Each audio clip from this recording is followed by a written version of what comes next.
My name is Loretta, and I'm 18, and I started having sex the summer before my 6th grade year. I had rumors about me, and they hadn't just stayed in my school, they'd gone into my brother's schools, and so my brothers had heard the rumors. So I was very embarrassed, and I was frightened because, I would have to deal with those rumors when I got to that school.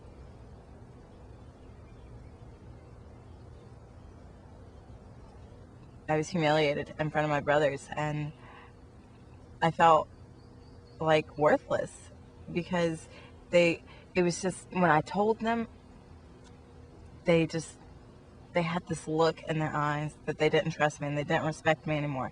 And even though they loved me because they were family, they didn't like me. I just remember crying for hours in my room. What was hitting me was basically that I had treated sex so casually and that it wasn't anything special and that my virginity, was gone, and that it was to someone that wasn't special and to someone that I didn't even talk to anymore, All of those times and over those few years that I was having sex, the invincibility that I thought I had, it finally hit me that I wasn't invincible and that I could have been pregnant or that I could have gotten an STD. And it really hit me when my mom told me we had to go to the doctor and that we'd have to check.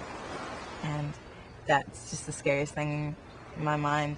It was so terrifying to know that I could have been pregnant. I don't know who I was. I was just a girl, not thinking, just wanted to be cool, just going with the flow.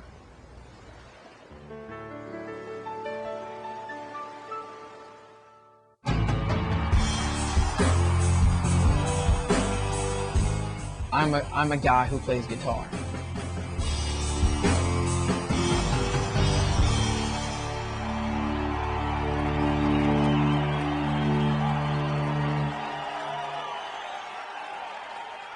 Music is a way for me to express myself, and myself means who I am and all the opinions that go with it.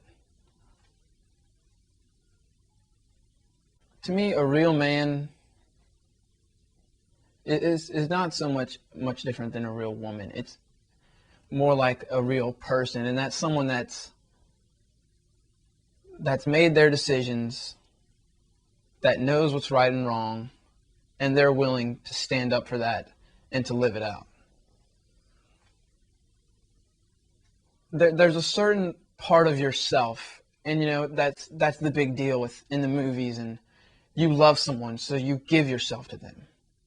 What people don't realize is once you give yourself to someone, you don't get a receipt and you can't return it. You can't go back and get it back.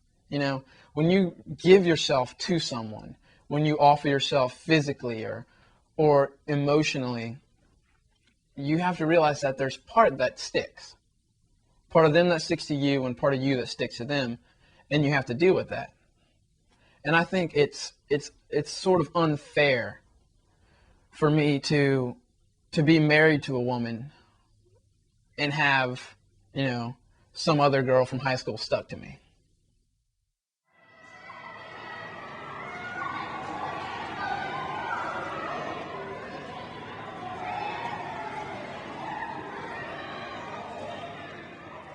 Everything's uncertain. You never know, are you going to get accepted to the school you want to go to? Are you going to make good grades? Are you going to have, the requirements that your job, that, your future is looking for? Are you going to be that person that you've worked your whole life to be? You have to dream.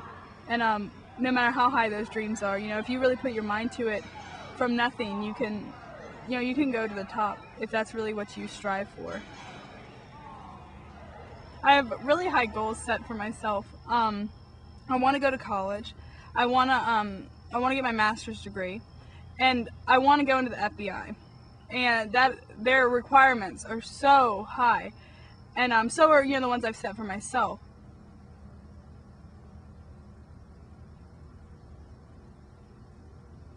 Right now in my life, if I had sex, not only would I have a lot of stress, but so would my mate. He'd have to worry about if he's going to have to be paying child support for 18 years, if I got an STD, and I gave it to him, or if he gave me an STD, I'd be worrying about, my future. Those goals that I've set for myself, they're gone. If I have sex right now, and even if I don't get, an STD, and even if I don't get pregnant, that emotional part, I've given part of my life away. I've given part of myself away. That's how I look at it. That one gift that I've wanted so bad to give to my husband is gone.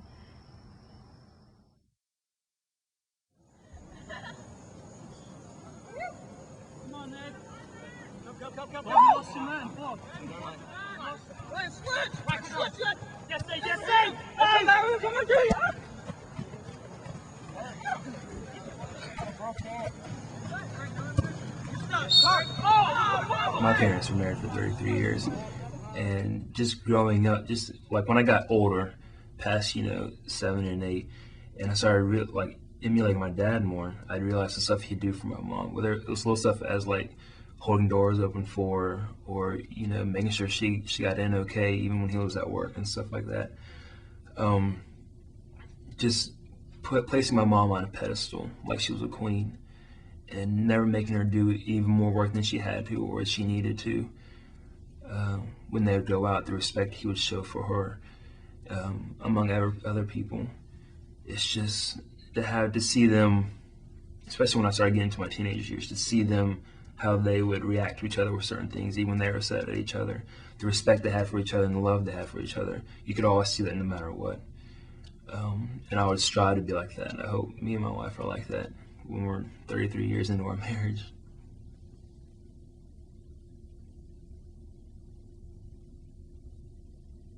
When my mom passed away, she'd always set high expectations for all of her kids. And knowing that I'm fulfilling those expectations is what drives me.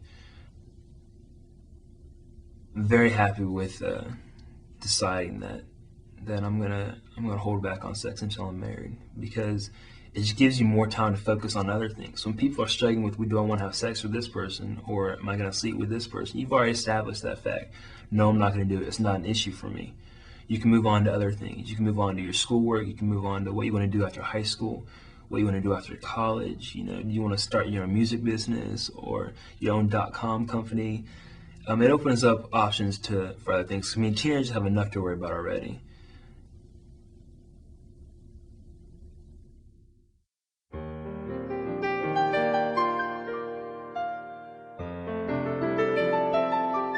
With a guy, I tell him in the beginning of a relationship, I don't have sex and I don't participate in oral sex.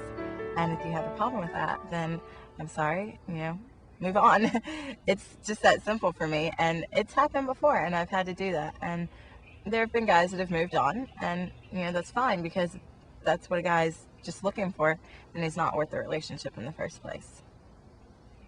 I dated 2 different guys that, we were in our relationship, everything was fine. I had told him I don't want to have sex.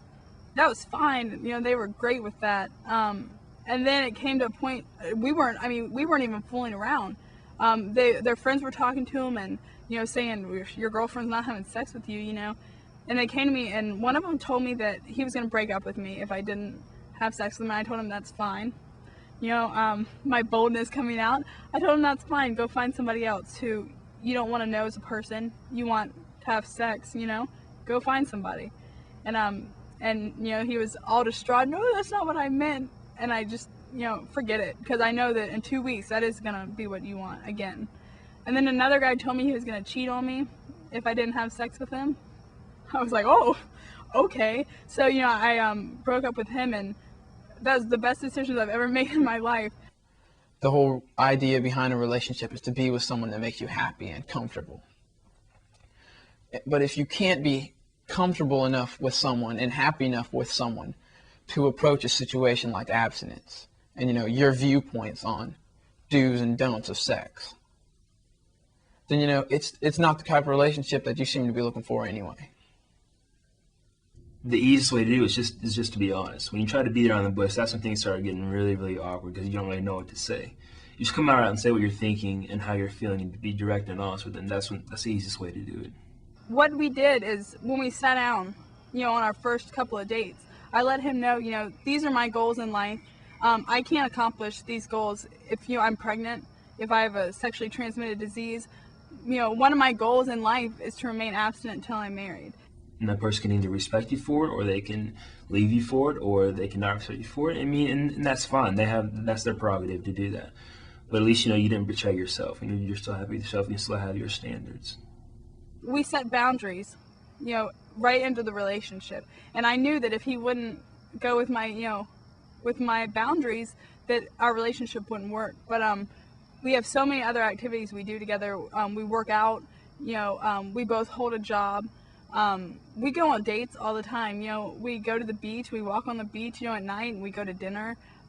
You can have dates. Sex doesn't have to be part of dates. And you can kiss, we kiss, and we don't let it go too far. We know our limits. You got to realize that those temptations are going to come up, and, you're never tempted beyond your strength. You always have the power to say no, even when you think you don't. You can always just walk away. But, it's respecting yourself. It's knowing that if you set these goals for yourself, you're not going to let them down for anybody. There's no one that is worth that much to take that away from you. You got to stay focused. Keep your eye on the prize. As much as people want to believe that all the football players and cheerleaders and prom court and all the popular people like that are having sex, the truth is a lot of them really aren't, because I'm friends with a lot of them and I know they aren't. And so the everyone is doing it theory really doesn't exist to me. I think that's more of if you're unsure of yourself and you're trying to convince yourself that it's okay, I think that's the theory that people believe in, but I don't really think it exists. Everyone's not doing it. You're not alone if you make that decision. There are organizations you can get involved in.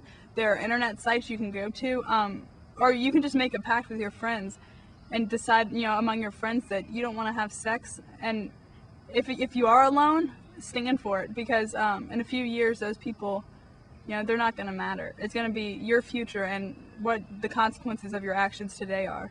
That's your future.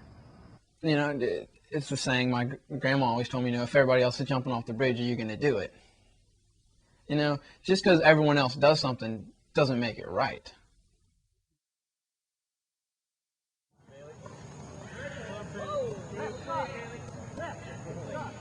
One of the first things to talk about was about abstinence, about how we knew was the best way to handle things, with the respect for our parents, because they had respect for us, respect for each other, and respect for our religion. She has done nothing but support me in that, and it's a lot easier when you have someone you're dating has the same mindset and focus as you are, because if something slips, they're almost there to catch you. If the other person slips, and then you're there to catch them. I just love her to death. She's definitely perfect for me.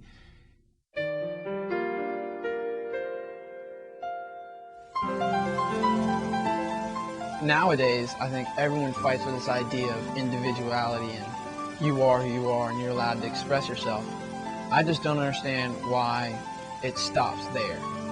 Why they aren't willing to pull that individuality and that self-expression and, I make my own decisions and I live by them. Why they can't pull that into the aspects of abstinence and things that are perhaps just a little bit more serious than wearing a necklace and dyeing your hair bright green. While it's hard to wait till you're married, I can't imagine, my honeymoon night going to my husband and saying, I've waited my whole life just to, have sex with you. And while I want it now, if I can give it to my husband on our wedding night, that's just going to be the most incredible feeling, because it's going to be, I've waited 25 years, 27 years to give him my virginity. It's a once-in-a-lifetime gift.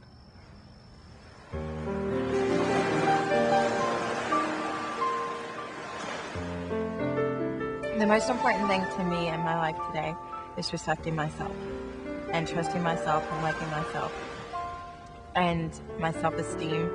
And I'm young, so I think I'm allowed to be selfish, but the most important thing is the way I see myself. Because I think if you want people to like you, if you want people to respect you, to love you, you have to do that to yourself first, because it starts within.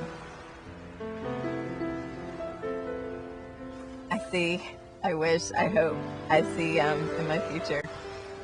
Growing up, getting a good job, being able to take care of myself, and finding like a great man that respects me too, and that I could share a life with, and living in a nice house with a picket fence and a little dog.